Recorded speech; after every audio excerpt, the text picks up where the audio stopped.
ഇച്ചിരി നേരം പരിവാരം വന്നിരുന്നാട്ടെ.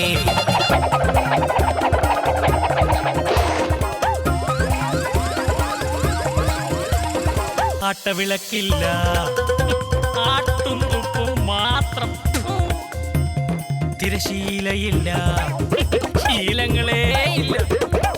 ഒറ്റ ഭാവം, അഹംഭാവം. ഭീഷണി, അധികാരം, ധിക്കാരം. കഥ വേറെ കളി വേറെ കഥകളി വെവ്വേറെ.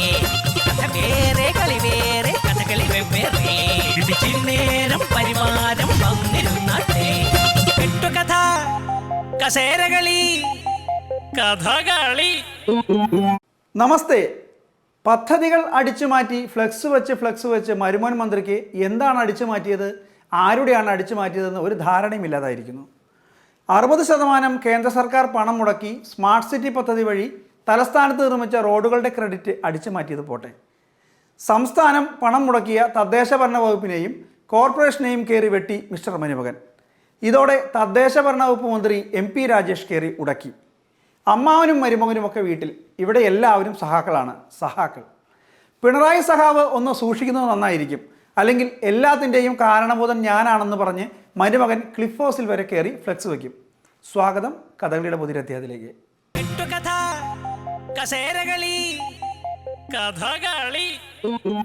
ഇന്ന് ആദ്യം ഒരു പഴയ കഥയാണ്. 1989 തെരഞ്ഞെടുപ്പ് കാലത്തെ ഒരു തിരുത്തലിൻ്റെ കഥ. കഥ പറഞ്ഞത് പാർട്ടിയിൽ അന്നും ഇന്നും തിരുത്തൽവാദിയായ G. സുധാകരൻ. ഒരു മനുഷ്യനും അറിയത്തില്ല, ഒരാൾക്കും അറിയത്തില്ല. അവിടെ നിന്ന് രാമേന്ദ്രപിള്ള പറഞ്ഞ് മത്സരിപ്പിക്കാൻ പറഞ്ഞു. ഞങ്ങൾ ഏറ്റുവാങ്ങി. ലോകത്തിൽ നിന്ന് വരെ ആരും കാണിച്ചിട്ടില്ലാത്ത ഒരു തറവേല ഞാനിപ്പോ ഇവിടെ കാണിക്കാൻ പോവാണ്. കൂടെ നിന്നോണം, നീ വേഗം കാണിക്കേ. വെറും 11,000 വോട്ടിനാണ് തോറ്റത്. സുജാത 70,000 വോട്ടിന് തോറ്റെടുത്ത് ആദ്യപ്പോ 70 തോറ്റെടുത്ത് വെറും 12,000 തോറ്റത്. അത്ര വലിയ പ്രവർത്തനമായിരുന്നു. എന്റെ ഗുരുദാസൻ ഓട്ടം പറഞ്ഞൊരു ഇതടിച്ച് എല്ലാ വീടും കൃത്യനും മുട്ടിക്കൊടുക്കും. ഇനി ചില വെളിപ്പെടുത്തലുകളാണ്, കേട്ടാൽ എല്ലാവരും ഞെട്ടുന്ന വെളിപ്പെടുത്തലുകൾ. ഞാൻ ഇതുവരെ ആരോടും പറയാത്തൊരു രഹസ്യമുണ്ട്. കേരളം അറിയാത്ത രഹസ്യം, ഇന്ത്യ അറിയാത്ത രഹസ്യം. ഇനി ഞാനത് മറച്ചു വെക്കുന്നില്ല. ആ ഇലക്ഷൻ പോസ്റ്റർ ബാലറ്റ് നമ്മൾ വിചാരിച്ചത് ഒരുപാട് പോസ്റ്റർ ബാലറ്റ് കിട്ടും സ്ഥലം. വിപ്ലവം ഉണ്ടായ വഴി പറയുമ്പോഴാണ് ഇടയ്ക്ക് കയറുന്നത്. അങ്ങനെ വോട്ടെല്ലാം പെട്ടിയിലായി. പക്ഷെ എണ്ണാൻ ഇനിയും ദിവസങ്ങളെടുക്കും. അതുവരെ എങ്ങനെ കാത്തിരിക്കും? അപ്പോൾ എല്ലാം ദേശീയാധ്യക്ഷൻ ഒട്ടിക്കാൻ പ്രയാസമില്ല. 15% വോട്ട് ചെയ്തത് അപ്പുറത്തായിരുന്നു കിട്ടിയത്. 100% ഞാൻ യോജിക്കുന്നു. മനസ്സിലായോ? അതൊക്കെ തെറ്റായ കാര്യമാണ്. NGO-കളിൽ പെട്ടവരെല്ലാം ഇടതുപക്ഷത്തിന് വോട്ട് ചെയ്യണമെന്ന് ഒരു നിർബന്ധമില്ല. നിങ്ങളുടെ ഭരണഘടനയിൽ പറയുന്നത് രാഷ്ട്രീയമില്ല. നിങ്ങളുടെ സംഘടനയിൽ ഏത് പാർട്ടിയിൽപ്പെട്ടവർക്കും ചേരാം. ഇന്നത്തെ പോലെ മരിച്ചുപോയ സഹാക്കൾ വന്ന് വോട്ട് ചെയ്യുന്ന കാലമല്ല അത്. അന്ന് ബഹുജന സംഘടനകളിൽപ്പെട്ടവരൊക്കെ അരിവാളിന് തന്നെ കുത്തുമെന്ന് യാതൊരു ഉറപ്പുമില്ല. അതങ്ങനെ പറയണം. ഞാൻ എന്നാർക്കാ വോട്ട് ചെയ്യുന്നത്? എന്താ പറഞ്ഞ ബഹുജന സംഘടനയിൽപ്പെട്ടവരെല്ലാം CPM-ന്റെ CPM-ന് വോട്ട് ചെയ്യണമെന്ന് നിർബന്ധമൊന്നുമില്ല. പക്ഷെ മിക്കവാറും ചെയ്യുമല്ലോ. അവിടെ 100% ചെയ്യുന്നുണ്ട്. എവിടെയാ? 95% ചെയ്യുന്നുണ്ടോ? പക്ഷെ നിങ്ങളുടേത് 85-80 വരും. അതാണ് കേരളം, അതാണ് LDF, അതിന്റെ ആർജവമാണ്.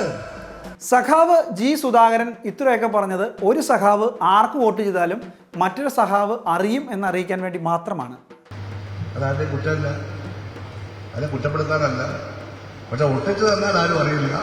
എന്ത് കരുതൽ പാർട്ടിയിൽ ഞങ്ങൾ ഒട്ടിക്കും. ഒട്ടിച്ച് വെരിഫൈ ചെയ്ത് ഞങ്ങൾ തിരിച്ച് എന്റെ പേര് കേസെടുത്താലും കുഴപ്പമൊന്നുമില്ല. ഇതാണ് നിങ്ങൾക്ക് ഈ പാർട്ടിയെ പറ്റി ഒരു ചുക്കും അറിയില്ല എന്ന് പറയുന്നത്. സ്വന്തമായി പോലീസ് സ്റ്റേഷനും കോടതിയും മാത്രമല്ല, സ്വന്തമായി വോട്ടെണ്ണൽ കേന്ദ്രവുമുണ്ട് ഈ പാർട്ടിക്ക്. അപ്പൊ നമ്മളെ ധൈര്യമുള്ളവരും സത്യസന്ധരും നിർഭയരുമായിരിക്കും. നമ്മൾ ചെയ്യുന്നത് നമ്മുടെ ധാരണയനുസരിച്ച്, അതിനൊന്നും യാതൊരു തെറ്റുമില്ല. പക്ഷേ അത് തുറന്ന സമൂഹത്തോട് പറയാനും തുറന്നു പറഞ്ഞവർ സഹകരിക്കാൻ, അല്ലെങ്കിൽ പൊതുജന പ്രസ്ഥാനത്തിൽ കൊണ്ട് കമ്മ്യൂണിസ്റ്റുകാർ മാത്രമേ കാണൂ. അതവരുടെ പാർട്ടി പോകും. വേറെ പ്രസ്ഥാനം എന്തിനാ? ഇപ്രാവശ്യം അന്റെ വക്കാലത്ത് പിടിക്കാൻ പാർട്ടിയെ കിട്ടൂല. താൻ നേരെ വിട്ടോ പൂജപ്പുരയ്ക്ക്. ഞാൻ ജനസംഘത്തിന്റെ സെക്രട്ടറി അല്ല ക്ലാസ്സിന്റെ, ഞാനാ സെക്രട്ടറി. അപ്പോ ഞങ്ങൾ ഇട്ടു. അതിനൊന്നും യാതൊരു ആവശ്യമില്ല. ഒരു യൂണിയൻ മെമ്പറായതുകൊണ്ട് നിങ്ങളുടെ രാഷ്ട്രീയ അഭിപ്രായങ്ങളൊന്നും നിങ്ങളൊക്കെ മാറ്റിവെക്കണ്ട. ഇതിനാണ് ഈ എണ്ണി എണ്ണി പകരം ചോദിക്കുക എന്ന് പറയുന്നത്. പോസ്റ്റ് ബാലറ്റ് പൊട്ടിച്ച് എണ്ണി എണ്ണി ചോദിക്കും. അയ്യോ ആശാനെ, ദേ പോലീസും പിന്നെ കുറെ പത്രക്കാരും. ഇനി എന്നെ ഈ ആശാനെ ഇത് എന്റെ പേര് കേസെടുത്താലും കുഴപ്പമൊന്നുമില്ല. വരട്ടടാ, പോലീസോ വേണമെങ്കിൽ പട്ടാളം തന്നെ വരട്ടടാ. തപാൽ ബാലറ്റിൽ കൃത്രിമം കാട്ടിയെന്ന വെളിപ്പെടുത്തലിൽ കുരുക്കിലായി ജി സുധാകരൻ. കേസെടുത്തത് ആലപ്പുഴ സൗത്ത് പോലീസ്. നടപടി തെരഞ്ഞെടുപ്പ് കമ്മീഷന്റെ നിർദ്ദേശപ്രകാരം. ഇപ്പോൾ സഖാവിന്റെ ചിരിയും തമാശയും ഒക്കെ പോയി. ആളൊന്ന് സീരിയസ് ആയി. 100-500 പേരുണ്ട്, 100-300 ആദ്യകാല സംഘാടകർ, 200 പുതിയ NGO. അവിടെ സംസാരിച്ചപ്പോൾ സ്റ്റേജിലുള്ള ഒരു പഴയ നേതാവിനോട് പറഞ്ഞു, ഈ തെരഞ്ഞെടുപ്പ് വരുമ്പോൾ പോസ്റ്റർ ബാലറ്റ് ഇലക്ഷൻ ഡ്യൂട്ടിയുള്ളവരേ ഉള്ളൂ പോസ്റ്റർ ബാലറ്റ്, അല്ലാത്തവർ നേരിട്ട് പോയി അവർ വോട്ട് ചെയ്ത് നമ്മുടെ ആഫീസിലൊക്കെ കൊണ്ട് തരുന്നുണ്ട്. അത് പരിശോധിച്ചാൽ നമുക്കല്ല വോട്ട് ചെയ്തിട്ടുണ്ട് ചിലത്. എന്താണ് അതൊന്ന് പറഞ്ഞേക്കണമെന്ന് പറഞ്ഞു. നീ ഒന്നും പണയണ്ട. സഖാവ് സുധാകരൻ ഒരു സഖാവ് മാത്രമല്ല, കവി കൂടിയാണ്. കവിയാകുമ്പോൾ അല്പസ്വല്പം ഭാവനയൊക്കെ വരും. അത് കവിയുടെ തെറ്റല്ല. ഞാനപ്പോൾ പൊതുവെ പറഞ്ഞതാണ്. ഞാൻ ആ പറഞ്ഞ കൂട്ടത്തിൽ ലേശം ഭാവനയെ കലർത്തി പറഞ്ഞു. അതെ, എന്തൊരു ഭാവന കേട്ടാ എനിക്കൊന്നും മനസ്സിലായില്ലല്ലോ. അങ്ങനെ സംഭവിച്ചിട്ടില്ല. നമ്മുടെ പാർട്ടി മിസ്റ്റങ്ങ് ഒരു ബാലറ്റും തുറന്ന് നോക്കിയിട്ടില്ല. ഒരു ബാലറ്റും ആരും തിരുത്തിയിട്ടില്ല. ഞാൻ അതിനൊന്നും പങ്കെടുത്തിട്ടില്ല. ഞാൻ ഇന്നവരെ കള്ളവോട്ട് ചെയ്തിട്ടുമില്ല. സഖാവ് പൊട്ടിച്ചിട്ടില്ല, തിരുത്തിയിട്ടില്ല, കള്ളവോട്ട് പോയിട്ട് നല്ല വോട്ട് പോലും ചെയ്തിട്ടില്ല.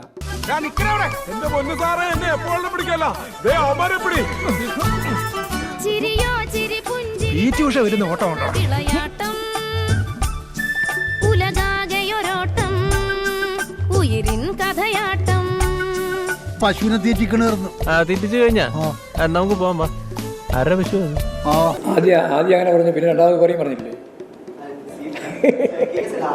ആദ്യം പറഞ്ഞതിന് ശേഷം രണ്ടാമത് പറഞ്ഞു. എന്ത് ഭ്രാന്താണ് ഇയാള് പറയുന്നത്? അത് പിന്നെ ഞങ്ങൾ കേട്ടില്ലേ? അവിടെ നിൽക്കുക, രണ്ടു നിൽക്കുക.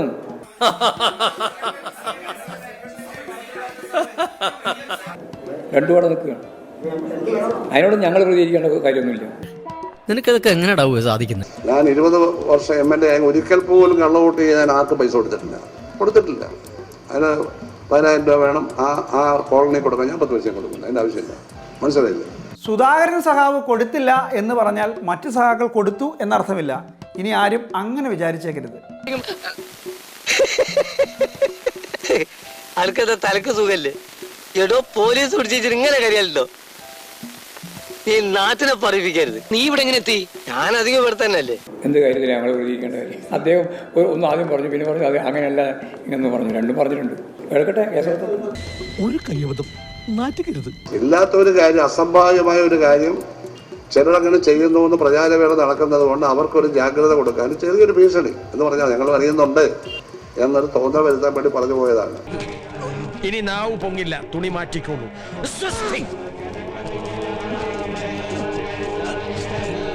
അല്ല, പാർട്ടിക്ക് അതിനകത്തൊന്നും പറയാനില്ല. അദ്ദേഹം പറഞ്ഞിട്ടുള്ള കാര്യം അദ്ദേഹം തന്നെ നിഷേധിച്ചിട്ടുണ്ട്. പക്ഷേ ആദ്യം പറഞ്ഞ അടിസ്ഥാനപ്പെടുത്തിയിട്ട് ഇപ്പോൾ കേസെടുത്തിട്ടുണ്ട്. അത് കൈകാര്യം ചെയ്യാൻ മാത്രമേ ചെയ്യാൻ പറ്റുള്ളൂ, പറഞ്ഞ് ചെയ്യാൻ പറ്റില്ല.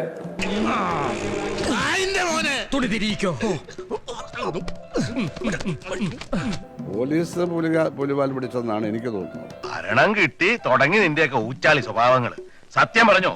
നിനക്ക് നല്ലത്. ഞാൻ ഇത്രയേ പറയുന്നുള്ളൂ. അദ്ദേഹം പറഞ്ഞ ആദ്യത്തെ കാര്യം അദ്ദേഹം തന്നെ തിരുത്തി നിഷേധിച്ച് രണ്ടാമത്തെ കാര്യവും കൊടുത്തതോടുകൂടി യഥാർത്ഥത്തിൽ ആദ്യം പറഞ്ഞത് ഇല്ല, രണ്ടാമത് പറഞ്ഞത് മാത്രമേ അവശേഷിക്കുന്നുള്ളൂ. ഇല്ല, ഞാനങ്ങനെ പറഞ്ഞിട്ടില്ല എന്ന് പറഞ്ഞതാണ് അവശേഷിക്കുന്നത്. എനിക്കറിയത്തില്ല. എന്തായാലും നല്ല ആലോചനയല്ല, ഗൂഢമായ ആലോചനയല്ലെങ്കിൽ നല്ല ആലോചനയാണ്.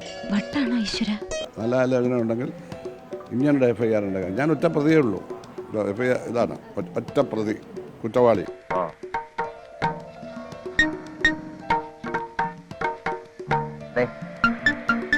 അതിൻ്റെ ഒപ്പം നിൽക്കുക എന്നല്ലാണ്ട് പറയാൻ നമുക്ക് പറയാനുള്ളത്, അദ്ദേഹത്തെ പോലുള്ള ആളുകൾ പറയുമ്പോൾ ശ്രദ്ധിച്ച് പറയേണ്ടതാണ് എന്ന കാര്യത്തിൽ ഒരു സംശയമില്ല.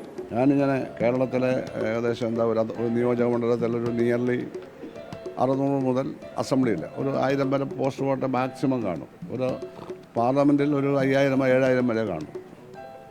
അപ്പോൾ 1 ലക്ഷം അല്ലെങ്കിൽ 1.5 ലക്ഷം പോസ്റ്റ് ബാലറ്റ് ഒന്ന് ഓടിക്കുക കേരളത്തിൽ. ഞാനെല്ലാം പോയിരുന്ന് ഇങ്ങനെ തിരുത്തിക്കൊണ്ടിരിക്കുകയാണ് എല്ലാ സ്ഥലത്തും പോയിട്ട്. ഇങ്ങനെ എൻ്റെ ജോലി ഇതായിരുന്നു. മനസ്സിലായി? ഇത് രാവിലെയും വൈകിട്ടും പതിവായി 5 മിനിറ്റ് ചെയ്താൽ ബുദ്ധി വികസിക്കും, ഭാവനയും ഉണരും. വേണോ സർ?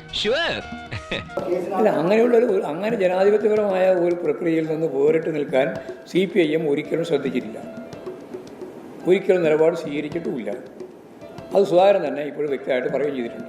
ഞാൻ അറിഞ്ഞ കാര്യങ്ങൾ ചങ്ങാതി പെട്ടല്ലേ. മനസ്സിന്റെ ഏകാഗ്രത എപ്പോ പോയോ ആ നിമിഷം തുടങ്ങും പതനം. ഏത് കള്ളന്റെയും വിധി അതാ. വോട്ട് ചെയ്ത ആളിൻ്റെ കയ്യിലിരിക്കുന്ന വോട്ടല്ല, അത് എൻ്റെ കയ്യിൽ എങ്ങനെ വരുന്നത്? അത് എൻ്റെ കയ്യിൽ എങ്ങനെ വരും? ചെറിയ പുള്ളി അല്ലവൻ, പഠിച്ച കള്ളനാ. എന്നെ ആരെങ്കിലും ഏൽപ്പിച്ചോ? അങ്ങനെ ഏൽപ്പിക്കുന്ന കുറ്റകരമല്ലേ വേറൊരാളെ? ഇങ്ങനെ ഒത്തിരി വശങ്ങൾ അവർ ഇത് ചർച്ച ചെയ്യണ്ടേ? നീ മിടുക്കനാടാ. നിനക്ക് ഈ ഫീൽഡ് നല്ലൊരു ഭാവി ഞാൻ കാണുന്നുണ്ട്. വന്നോട്ടെ എന്ന് അതൊക്കെ പറഞ്ഞിട്ടുള്ള ആളുകൾ തന്നെ അതൊക്കെ നേരിട്ടെ, വേറെ എന്ത് പറയാൻ പറ്റില്ല. രണ്ടാമത് അദ്ദേഹം പറഞ്ഞതാണ്, അതിലാണ് പാർട്ടിയുള്ളത്. പറഞ്ഞത് കേട്ടല്ലോ. കേസിൻ്റെ വഴിക്ക് പോകും. അതായത് രാഷ്ട്രീയമായും നിയമപരമായും നേരിടില്ല എന്ന് സാരം. പിന്നെ പാർട്ടി നിൽക്കുന്നത് സുധാകരൻ രണ്ടാമത് പറഞ്ഞതിലാണ്. ആദ്യം പറഞ്ഞത് എന്തായാലും രണ്ടാമത് പറയുമ്പോൾ ആദ്യം പറഞ്ഞതിന് വിലയില്ല എന്നർത്ഥം. എടോ, തന്നെ ആരോ വിളിച്ചുകൊണ്ട് പോയപ്പോഴല്ലേ താൻ കണ്ടത്? അതെ. അപ്പൊ ആദ്യം കണ്ടത് അയാളല്ലേ? അല്ല, ആദ്യം കണ്ടി നമ്മൾ തന്നെ. ഞാൻ പറഞ്ഞത് ഇടതുപക്ഷത്തിനാണ് വോട്ട് ചെയ്യുന്നതെന്ന് പരസ്യമായിട്ട് പ്രചരണത്തിലൊക്കെ പങ്കെടുക്കുക, മറ്റുള്ളവരെ കണ്ട് പറയുകയൊക്കെ ചെയ്ത ശേഷം ഇത് രഹസ്യ ബാലറ്റാണല്ലോ, അതുകൊണ്ട് നമുക്ക് ഇഷ്ടമുള്ള ചെയ്താതെന്ന് പറഞ്ഞ് മറ്റുള്ളവർക്ക് വോട്ട് ചെയ്യുന്ന ഒരു ചെറിയ വിഭാഗമുണ്ട്. എടോ, താനെന്ത് ഊളത്തരവാടാ ഈ പറയുന്നത്? സംഭവം നടക്കുമ്പോൾ താൻ എവിടെ ആയിരുന്നു? നമ്മളിവിടെ താഴത്ത്. ഈ സുധാകരനെ സംബന്ധിച്ചിടത്തോളം സ്റ്റേറ്റ്മെൻറ്റിൻ്റെ മേലെ ഞാൻ പറഞ്ഞ കാര്യം തീർത്തു മതി. അയാളല്ലേ തന്നോട് പറഞ്ഞത് ഇങ്ങനൊരു സംഭവം നടന്നെന്ന്? അതെ. അപ്പൊ ആദ്യം കണ്ടത് ആരാ? ആദ്യം കണ്ടി നമ്മൾ. അങ്ങനൊരു സംഭവമില്ല എന്ന് ഞാൻ പിന്നീട് പറഞ്ഞു. വേണ്ട, ഞങ്ങളുടെ ഓഫീസിൽ ഇങ്ങാണ്ട് പരിപാടിയല്ല എന്ന് ജില്ലാ സെക്രട്ടറി നാസർ പറഞ്ഞല്ലേ, സ്ഥാനാർത്ഥിയായ ദേവദാസ് പറഞ്ഞല്ലേ, ഇങ്ങനൊരു സംഭവം എനിക്ക് വേണ്ടി ആരും ചെയ്തിട്ടില്ല. പിന്നെ എന്താ വേണ്ടത്? നീ എന്ത് തെളിവാണ് വേണ്ടത്? എന്തോന്നാടോ ഇത്? എവിടെ നിന്ന് കിട്ടിയോടോ ഈ ഉണ്ടാക്കണേ? ഒരെണ്ണം കൊടുക്കട്ടെ സാറേ. ഇവനെ സൂക്ഷിക്കണം. ഇവൻ നമ്മളെ കുഴപ്പിക്കാനുള്ള പരിപാടി. ഇവനിതിലെന്തോ കൈയുണ്ട്. പാർട്ടി വ്യക്തമാക്കിയല്ലോ ഞാൻ. ഒരു തരത്തിലുള്ള അട്ടിമറി പ്രവർത്തനത്തിനും CPIM ഇല്ല. അന്നുമില്ല, ഇന്നുമില്ല, നാളെയും ഇല്ല. ഇവൻ നിനക്കൊരു പരാജയമാണ് എന്നും. ഐ മീൻ ലോക പരാജയം. അതിനകത്തൊരു വാക്ക് പറഞ്ഞു, സുധാകരൻ ആദ്യം പറഞ്ഞതും തിരുത്തി പറഞ്ഞതും ജനം വിശ്വസിക്കുന്നു. അപ്പോൾ തിരുത്തി പറഞ്ഞതും ജനം വിശ്വസിച്ചു. പിന്നെന്തോ? അതെ, സമാധാനമായിരിക്കുന്ന കഴിവേടായിട്ട് കാണരുത്.